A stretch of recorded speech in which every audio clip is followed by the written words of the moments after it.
Ce que vous vous apprêtez à découvrir n'est pas un simple fragment du passé, mais l'émanation vivante d'une sagesse intemporelle que les puissants ont vainement cherché à effacer de la mémoire collective par le feu, le sang et le silence.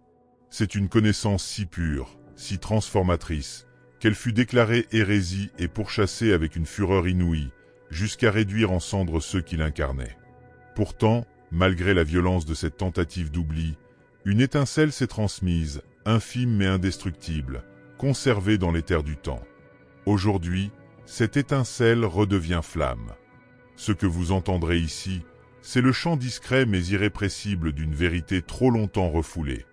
Tandis que les cathares étaient consumés par les bûchers, un maître ancien, Thoth, légua au monde un message hermétique, un code de libération destiné à être découvert par ceux dont l'âme est prête. Ces enseignements traversent les siècles et percent le voile de l'illusion pour rappeler à chacun sa nature originelle, divine et inaltérable. Ce que l'Église a voulu enterrer, ce que les inquisiteurs ont tenté de faire taire à jamais, ressurgit aujourd'hui dans la transparence nue de son évidence. Vous comprendrez pourquoi le monde chancelle, pourquoi vous ressentez ce décalage profond entre ce que vous êtes et ce qu'on vous a fait croire. Et vous verrez que ce malaise n'est ni accidentel ni fortuit. Il est le fruit d'un programme obscur, insidieux, millénaire. Mais cette vidéo n'est pas un résumé, c'est un portail. Et si vous acceptez de le franchir jusqu'au bout, vous saurez pourquoi les cathares ont affronté la mort dans la paix et le sourire. Ils connaissaient un secret que l'oubli n'a pas pu détruire. Et ce secret commence ici, maintenant, dans le battement vibrant de votre propre éveil. Si ces mots ont éveillé en toi une étincelle oubliée, si tu as senti que ce message te parlait vraiment, alors laisse un like maintenant. Je saurai que tu fais partie de ceux qui entendent entre les lignes. Et si tu veux soutenir ce travail de lumière, pense à t'abonner à la chaîne. Chaque soutien permet de continuer à semer l'éveil. Oh, mon ami, tu es trompé par ce que tu vois, car tes yeux ne perçoivent pas l'essence cachée. Apprends à voir avec la lumière intérieure, car c'est seulement ainsi que tu échapperas au cycle de l'illusion. Les cathares voyaient le monde matériel comme une prison, mais pas une prison avec des murs, des barreaux et des geôliers. C'était quelque chose de bien plus subtil, de bien plus dangereux.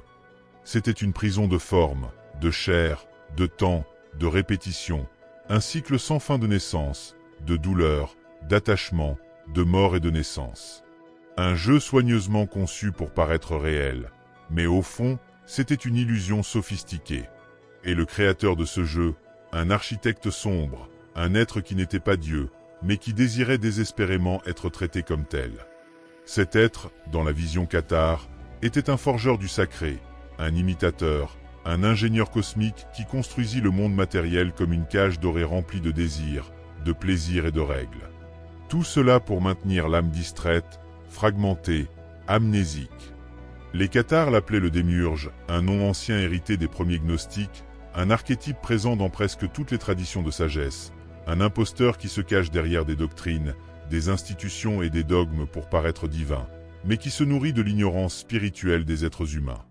Pour les cathares, c'était la racine de la souffrance. Le monde visible n'était pas une bénédiction, mais un piège. Et celui qui régnait sur ce monde n'était pas le Dieu de la lumière, de l'amour et de la liberté. Il en était le prince. C'est celui-là même que Jésus désigne comme le souverain des ténèbres, un être aveugle, arrogant et avide d'adoration. Dans les tablettes d'émeraude, Thoth décrit également cet être. Il l'appelle le Seigneur des ténèbres, un souverain caché qui enferme les âmes dans des cycles de temps, de peur et de matière. Il dit, « Dans les salles de la mentie habitent les seigneurs des ténèbres, emprisonnant les âmes dans des chaînes invisibles. Ces chaînes ne sont pas de fer, elles sont faites de souvenirs effacés, de désirs irrésolus, de répétitions inconscientes. » Thoth explique que cet être n'a pas de corps, mais vit dans des formes, manipule des symboles, utilise le langage, il contrôle par l'illusion, exactement comme les cathares l'ont décrit des siècles plus tard, sans jamais avoir eu directement accès à ces textes hermétiques. En alchimie initiatique, ce même principe est appelé le « falsus ex mundi », le faux roi du monde, un archétype qui gouverne les apparences, qui transforme le plomb en plus de plomb, qui promet la libération par l'accumulation, la gloire et l'obéissance, mais qui, en fin de compte, ne fait qu'alimenter l'illusion. C'est le feu qui ne purifie pas, l'or qui pourrit, il règne par les sens, créant des religions qui vendent le salut, des systèmes qui produisent la culpabilité, des sociétés qui maintiennent l'homme esclave de lui-même. Si tout cela vous semble familier, c'est parce que c'est le cas. C'est sous nos yeux en permanence, mais seuls ceux qui se libèrent de l'hypnose collective peuvent le voir. Les cathares le pouvaient, c'est pourquoi ils ont été persécutés, non pour renier Dieu, mais pour démasquer l'imposteur. La prison qu'ils voyaient n'était pas visible, elle était vibratoire.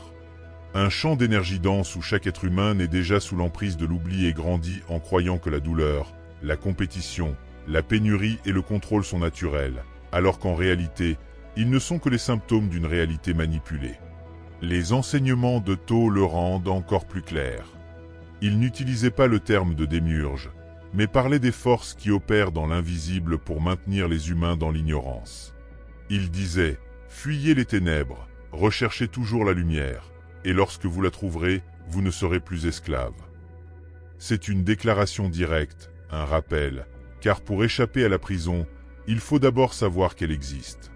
Mais les cathares ne s'arrêtèrent pas là, ils découvrirent quelque chose qui changea tout, une faille, un point vulnérable au sein même de l'illusion, quelque chose que l'architecte obscur ne pouvait effacer, une véritable issue au cycle de l'oubli, un langage secret, un code vibratoire toujours vivant. Et cette faille est encore gravée aujourd'hui dans des symboles qui ont survécu pendant des millénaires. La sagesse enfouie dans les montagnes, ni dans les bibliothèques, ni dans les universités. Elle était préservée là où le système n'osait pas regarder, dans les montagnes silencieuses du sud de la France, dans les vallées brumeuses de l'ancien Languedoc, parmi les pierres usées, les humbles villages et les voix murmurant un savoir ancien derrière des yeux sereins. Là, loin des cathédrales dorées et des palais de la foi institutionnalisés, vivait un peuple qui ne s'agenouillait tout simplement pas. Il ne portait ni couronne, ni épée, ni temple luxueux ni chair majestueuse. Pourtant, leur présence troublait rois, papes et seigneurs féodaux, car partout où ils allaient, quelque chose changeait, la peur se dissipait. La culpabilité perdait son emprise, et le sacré, détourné par les institutions, revenait habiter le regard humain. Ces hommes et ces femmes marchaient avec légèreté, mais ce qu'ils portaient était un héritage spirituel millénaire. C'étaient les cathares, ils vivaient avec peu, mais ils avaient tout. Leur tenue était simple, leurs paroles directes, leurs actions calmes. Ils ne cherchaient pas à convertir qui que ce soit, mais leur simple existence constituait déjà une menace. Car, sans un mot, ils réfutaient tout le récit construit par la religion dominante. Ils enseignaient par l'exemple, nul besoin d'intermédiaire pour parler au divin.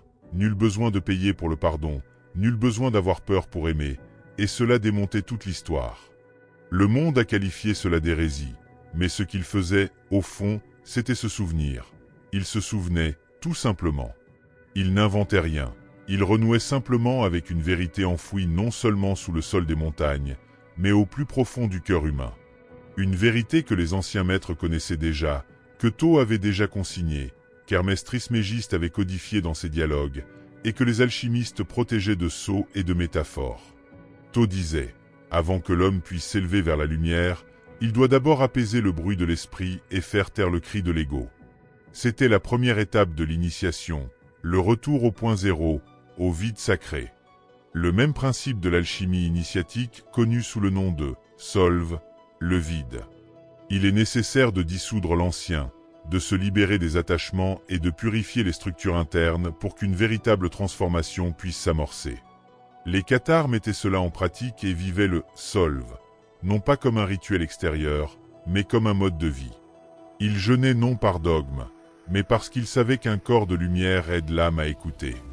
Ils ne s'isolaient pas par mépris du monde, mais par amour pour ce qui l'au-delà. Ils ne prêtaient pas de serment politique ou militaire, car ils savaient que tout pacte avec le système constituait un éloignement de la source. Ils ne portaient ni vêtements ni insignes sacrés, car pour eux, le sacré était un état d'être. On les appelait les « bons hommes », les « bons points hommes », bons chrétiens, mais pas au sens doctrinal. Ils étaient bons parce qu'ils étaient entiers, transparents, paisibles. Ils reflétaient la lumière sans l'afficher. Et tels des miroirs vivants de la présence divine, ils guérissaient d'un seul regard, transformant les espaces par leur silence. Ils savaient que la lumière n'a pas besoin de publicité, qu'elle est, tout simplement. Et lorsqu'elle apparaît, tout ce qui n'est pas vrai se dissout. Et pour cette raison, même face aux menaces, ils ne reculèrent pas. Même chassés, ils ne réagirent pas par la violence. Persécutés, ils ne maudirent pas. Diffamés, ils ne se justifièrent pas, car ils étaient ancrés à quelque chose qui ne pouvait être ébranlé ni par le feu, ni par l'épée, ni par un décret papal. Le monde pouvait appeler cela une hérésie, mais ils savaient qu'ils se souvenaient simplement de ce que le monde entier avait oublié. Et il y eut un moment où ce souvenir devint complet, lorsque le voile se déchira, lorsque le temps s'arrêta et que l'âme s'éleva enfin au-dessus du monde. Cet instant avait un nom, mais ce n'était pas seulement un nom, c'était un feu. C'était le rite le plus sacré et le plus redouté parmi les cathares, appelé le Consolamentum. Mais ne vous y trompez pas, il ne s'agissait pas d'un baptême symbolique ni d'une cérémonie théâtrale. C'était une ligne de démarcation entre les mondes, un véritable acte de transmutation spirituelle. Lorsqu'un cathare recevait le Consolamentum, il n'était plus le même, il n'appartenait plus au monde, ses désirs s'éteignaient, ses peurs cessaient, le corps était toujours là, mais ce n'était plus une prison. Il devenait une porte. C'était comme si l'âme, enfin éveillée, disait « Maintenant, je me souviens qui je suis ». Le plus profond de ce rite était qu'il n'était pas imposé, mais demandé. L'initié ne recevait le Consolamentum que lorsqu'il était prêt à tout abandonner. Famille, biens, ambition, mais surtout son ancien moi. Il devait mourir de son vivant. Et cette mort n'était pas une métaphore. C'était un vide complet, un abandon de la personnalité construite, un retour à l'essence pure. C'était la renaissance de l'esprit conscient dans le corps. Cette pratique présente des parallèles directs avec les enseignements les plus profonds de l'hermétisme. Dans le Corpus Hermeticum, Hermès Trismégiste décrit ce moment comme la seconde génération de l'homme. La première génération est biologique, charnelle, faite d'instinct et d'illusions. Mais la seconde est spirituelle, vibratoire. C'est là que l'homme devient divin sans cesser d'être humain. Il dit « Heureux ceux qui se purifient, car ils renaîtront et verront le divin avec les yeux du cœur. » Cette renaissance était au cœur du Consolamentum, et ses effets n'étaient pas seulement internes. On rapportait une luminosité corporelle, une légèreté des mouvements et une sagesse spontanée apparaissant dans les yeux. C'était comme si l'initié devenait un canal direct entre le ciel et la terre. De ce fait, il ne pouvait plus mentir, haïr ou appartenir à l'ancien monde. C'était une rupture définitive avec le cycle de l'illusion. En alchimie, cela correspond au stade du rubédo, le rouge éclatant de l'âme éveillée, lorsque l'or est enfin révélé après les étapes de dissolution et de purification. L'alchimiste appelait cela la fixation de la lumière, lorsque l'essence ne s'échappe plus, lorsque l'esprit ne se perd plus dans la forme. Dans les tablettes d'émeraude, Tho parle de quelque chose d'encore plus puissant, révélant un feu invisible, un feu qui ne brûle pas le corps, mais éveille l'essence. Il dit « Cherchez le feu caché, celui qui vit sans forme et brûle en silence, car c'est le feu qui ouvre les portes de l'éternité. » C'est ce même feu qu'allumait le Consolamentum. Il n'était pas visible, mais il était réel. Il pouvait être perçu et, plus encore, transmissible. Les cathares croyaient que ce feu provenait d'un monde supérieur au nôtre, qu'il traversait les dimensions pour raviver la mémoire divine endormie en chaque être, et qu'une fois activé, il ne pouvait s'éteindre point même si le corps est mort, même si la chair était brûlée, car ce qui était éveillé était éternel. Et le plus incroyable est que ce même feu apparaît également dans des documents cathares bien plus anciens, notamment dans des textes laissés par Tho. Lumière imitant la lumière, tromperie spirituelle. Ce feu n'est pas exclusif à une seule tradition. C'est un rappel, un signal silencieux que quelque chose en nous est encore vivant, même lorsque tout le reste semble éteint. Pour les cathares, c'était la vérité fondamentale. L'âme ne naît pas dans le péché, elle naît dans la lumière. Elle n'est pas une erreur à corriger, c'est une particule du divin kidnappée, emprisonnée, recouverte. L'âme est un rayon de la source perdu dans une illusion appelée le monde. Une prison où tout a été conçu pour qu'elle ne se souvienne jamais d'où elle vient. Mais parfois, elle se souvient, et, à cet instant, tout bascule. Les cathares ne parlaient ni de salut ni de damnation comme d'une récompense point en guise de punition. Ils parlèrent de mémoire, d'une sorte d'éveil impossible à enseigner par les mots, mais qui explose intérieurement tel un éclair silencieux. Un souvenir soudain qui fait battre votre cœur différemment, comme si quelque chose en vous disait « Je sais que c'est vrai, je l'ai toujours su. Ce souvenir était essentiel, car lorsque l'étincelle commence à se souvenir, elle se met en mouvement, vibre différemment, ce qui perturbe le champ de l'illusion. Elle fait hurler les rouages du système. L'étincelle éveillée n'a besoin ni de permission, ni d'explication, elle est, tout simplement. Et cela est inacceptable pour ceux qui profitent de l'inconscience. Dans les tablettes d'émeraude, Tho révèle que l'âme était emprisonnée dans les couloirs de l'Amanti, des plans vibratoires d'oubli où la conscience est mise à l'épreuve, obscurcie et détournée de son origine. Mais il dit aussi que cette prison n'est pas éternelle, que ceux qui cherchent sincèrement trouveront le chemin du retour.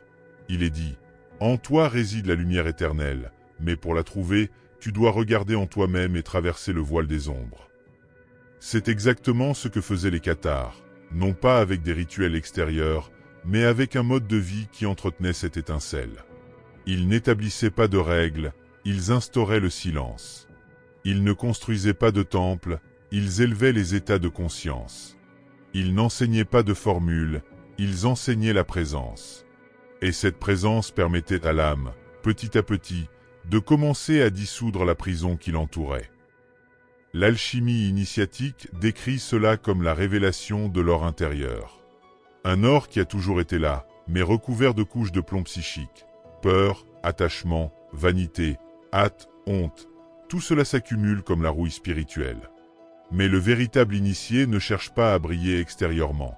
Il chauffe le fourneau intérieur jusqu'à ce que le plomb commence à fondre, alors l'or apparaît. Cet or ne peut être volé, falsifié ou donné par un autre, car il est ce que vous êtes, c'est ce que vous avez toujours été, c'est ce que les cathares appelaient l'étincelle. Et le plus puissant de cet enseignement est qu'il ne requérait pas de croyance, mais d'écoute. Ceux qui ressentaient l'appel de l'étincelle le savaient non pas avec leur esprit, mais avec leur âme. Et c'est précisément à ce moment-là, lorsque l'étincelle commence à se souvenir, que quelque chose se produit.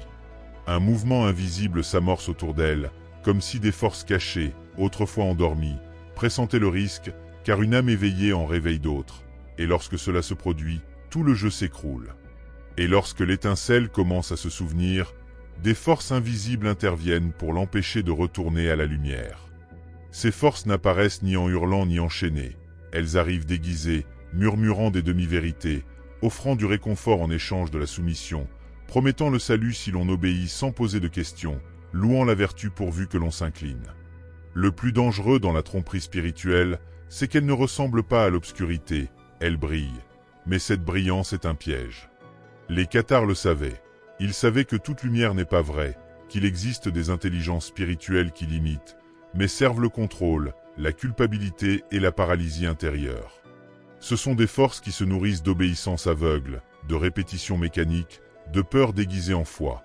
Elles se présentent comme des guides, mais elles emprisonnent. Elles parlent d'amour, mais exigent le reniement total de votre essence même. Elles ne brûlent pas le corps, elles brûlent l'esprit. Ces entités ne veulent pas que vous soyez perdus. Elles veulent que vous croyiez avoir été trouvés, afin que vous ne cherchiez plus vraiment. C'est la plus grande tromperie de la fausse lumière. Offrir une paix superficielle et artificielle, conditionnée par la soumission. Et nombreux sont ceux, las des souffrances du monde, qui acceptent cette vérité illusoire. Mais l'âme ne se repose pas, car quelque chose au fond d'elle murmure, ce n'est pas la liberté.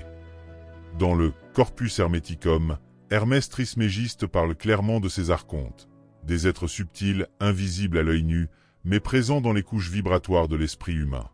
Ils règnent sur les plans du monde sensoriel, ils se nourrissent de l'ignorance, et leur tâche est simple, empêcher l'homme de se souvenir de son origine divine.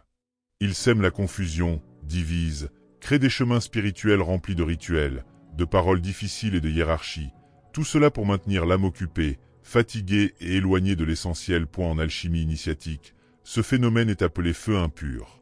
C'est une chaleur qui semble transmuter, mais qui ne fait que détruire. Elle brûle rapidement, crée l'euphorie et promet des résultats immédiats. Mais au final, elle laisse cendre et épuisement, car elle ne provient pas de la source, mais du désir de contrôle, de l'impulsion égoïque d'accélérer le processus sans se vider véritablement. Tho nous mettait également en garde contre cela. Dans les tablettes d'émeraude, il mentionne les seigneurs de l'illusion, des êtres qui brillent intensément, mais dont la lumière ne réchauffe, ne guide ni ne guérit, elle ne fait que distraire. Et il prévient, Il existe une lumière qui n'est pas lumière. Il existe une voix qui ne vient pas d'en haut. Apprends à connaître la vibration. Ressens le cœur, car la vérité ne force jamais. Elle attire par le silence. Voilà la différence. La vraie lumière ne séduit pas, elle révèle. Elle n'exige pas, elle invite. Et c'est pourquoi de nombreux vrais maîtres furent réduits au silence. Parce qu'ils ne contrôlaient pas, ils libéraient. Ils n'exigeaient pas la loyauté, ils éveillaient les consciences. Et les cathares étaient sur cette voie. Ils vivaient une spiritualité pure et directe, sans fioritures, sans jeu de pouvoir. Ils perçaient les masques du monde avec présence. Et c'est pourquoi ils dérangeaient, sans en connaître le nom, sans lire les livres, sans accéder au code hermétique. Ils incarnaient ce que les anciens avaient déjà laissé comme carte. Leur pratique, leur silence, leur mode de vie étaient en phase avec les enseignements les plus profonds de la régénération spirituelle. Comme si une sagesse ancienne, bien plus ancienne qu'eux, résonnait en eux, car un ancien maître avait laissé des instructions claires pour traverser ces fausses lumières, et les cathares suivirent cette voie sans même en connaître le nom. Non pas parce qu'ils le connaissaient directement, mais parce que ces enseignements avaient déjà été transmis et transmis depuis des millénaires. Ce maître était Tho, mais il n'a jamais cherché à être adoré, il n'a pas fondé de religion, il n'a pas exigé l'obéissance.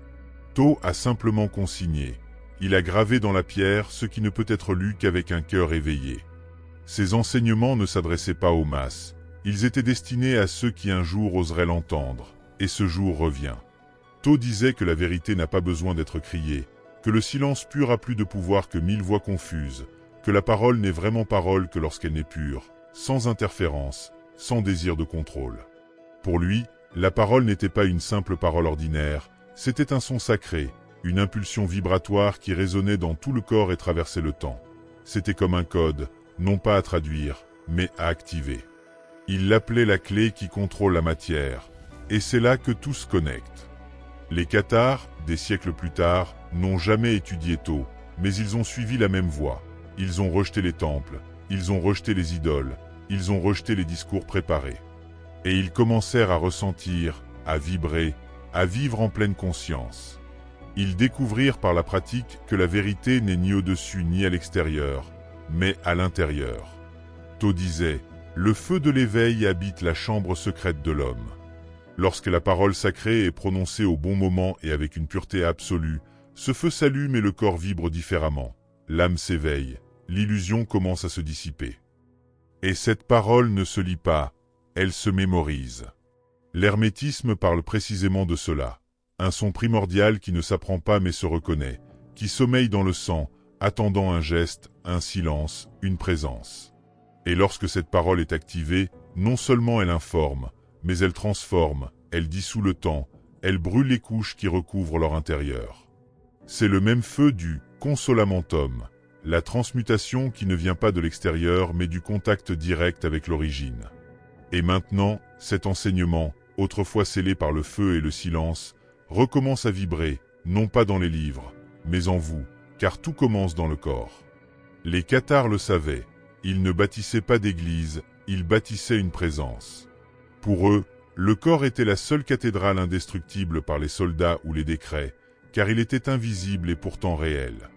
Chaque souffle était une offrande, chaque mouvement un rituel, chaque choix une purification.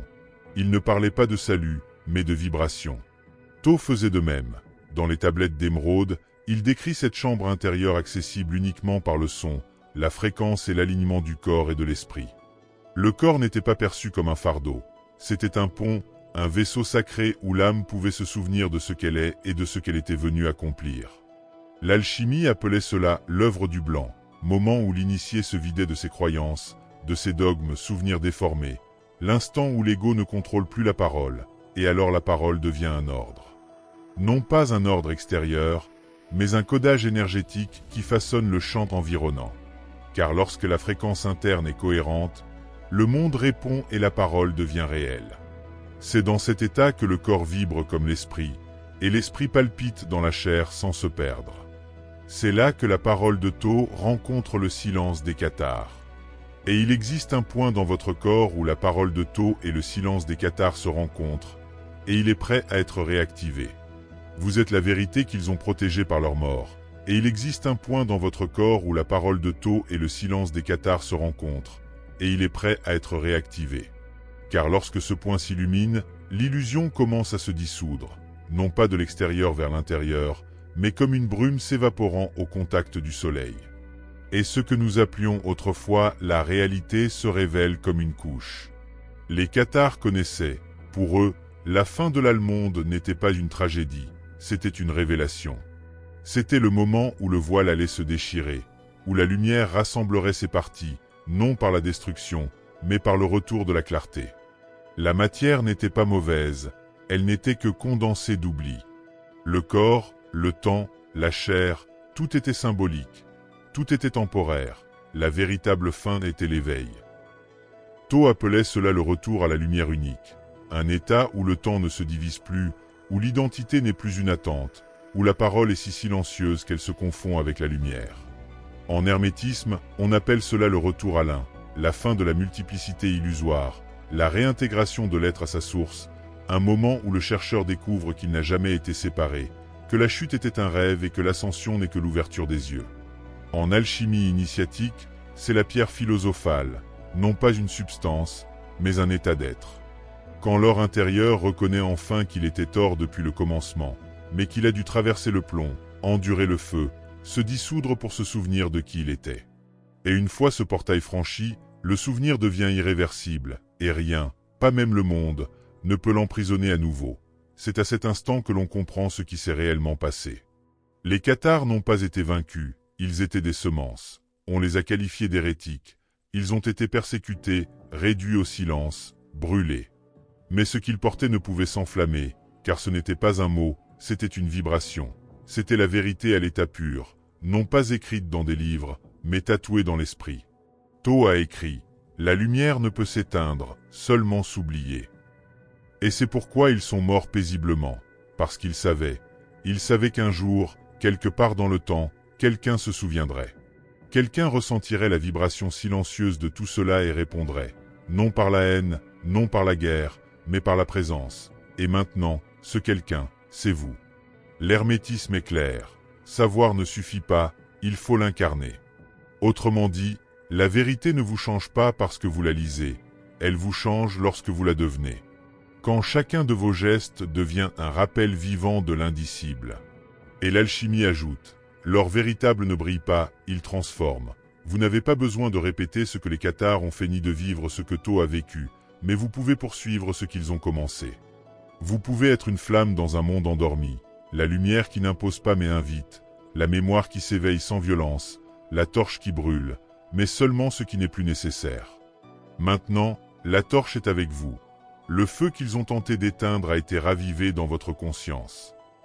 Et maintenant que la révélation t'a effleuré avec la douceur d'un souvenir oublié, il n'est plus possible de revenir en arrière, ni de prétendre que rien n'a été entendu. Chaque mot a fait vibrer en toi une vérité enfouie, une sagesse ancienne gravée dans les fibres les plus subtiles de ton être, comme un secret sacré scellé dans le silence des âges. Ce que tu viens de vivre n'est pas une simple écoute, mais un éveil, un frémissement de l'âme, une résonance avec une lumière qui attendait patiemment ton regard. Désormais, quelque chose en toi s'est ouvert, irréversiblement, et cette brèche sacrée te guidera vers des terres intérieures que peu osent fouler. Protège cette connaissance avec tendresse et dignité, car elle t'a été confiée non par hasard, mais par appel. Et nul appel véritable ne résonne en vain. Si vous êtes arrivé jusqu'ici, c'est parce que quelque chose en vous s'est souvenu de quelque chose qui ne peut plus être ignoré. Et si tu as ressenti un frisson au fond de toi, si ces paroles ont réveillé une vérité endormie, alors laisse un like en hommage à cette mémoire vivante. Écris dans les commentaires le mot « ligne secrète » pour que je sache que tu es l'un de ceux qui entendent encore les anciens murmures. Et si cette voix résonne en toi, abonne-toi pour rester proche de ceux qui élèvent. Merci, du fond du cœur, pour ta présence silencieuse. Que la lumière qui t'habite éclaire chacun de tes pas, et que l'éveil continue à danser dans ton regard. À très bientôt, âme éveillée.